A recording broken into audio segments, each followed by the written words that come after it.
പ്രത്യേക സിനിമാ പ്രദർശനങ്ങൾ നിരോധിച്ച് തെലങ്കാന സർക്കാർ.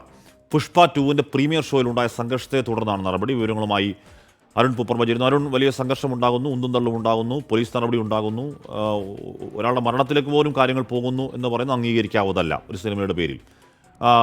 തുടർന്ന് തന്നെയല്ലേ തെലങ്കാന സർക്കാരിൻ്റെ ഏറ്റവും ഉചിതമായ നടപടി? അരുൺ.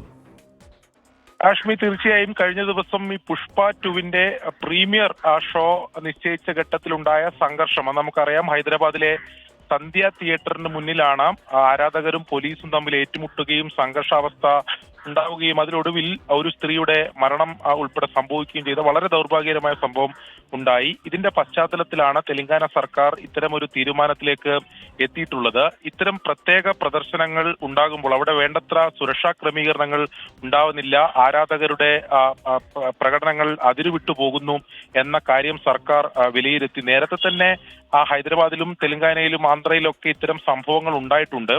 ആ ഘട്ടത്തിലൊന്നും ഇത്തരമൊരു കടുത്ത തീരുമാനത്തിലേക്ക് സർക്കാർ പോയിരുന്നില്ല. പക്ഷെ ഇന്നലെ ഒരു സ്ത്രീയുടെ ജീവൻ ഉൾപ്പെടെ നഷ്ടപ്പെടുന്ന സാഹചര്യം ഉണ്ടായ പശ്ചാത്തലത്തിലാണ് തെലങ്കാന സർക്കാർ ഇപ്പോൾ പ്രത്യേക ഇത്തരം ഷോകൾ അത് നിരോധിച്ചുകൊണ്ടുള്ള ഉത്തരവ് പുറത്തിറക്കിയിട്ടുള്ളത്. നേരത്തെ കർണാടകയും ഈ അതിരാവിലെയുള്ള ഫാൻ ഷോകൾ, പ്രത്യേക പ്രദർശനങ്ങളൊക്കെ ഉള്ള അനുമതി കർണാടക സർക്കാരും നിഷേധിച്ചിരുന്നു.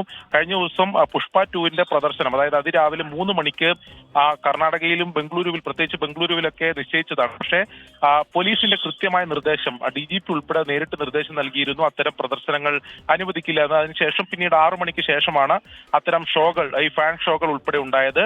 അത്തരം തീരുമാനത്തിലേക്ക് ഇപ്പോൾ എന്തായാലും തെലങ്കാന സർക്കാരും കഴിഞ്ഞ ദിവസം ഉണ്ടായ ആ സംഭവത്തിന്റെ പശ്ചാത്തലത്തിൽ കടക്കുന്നു എന്നതാണ് പ്രധാനപ്പെട്ട കാര്യം. ഓക്കെ.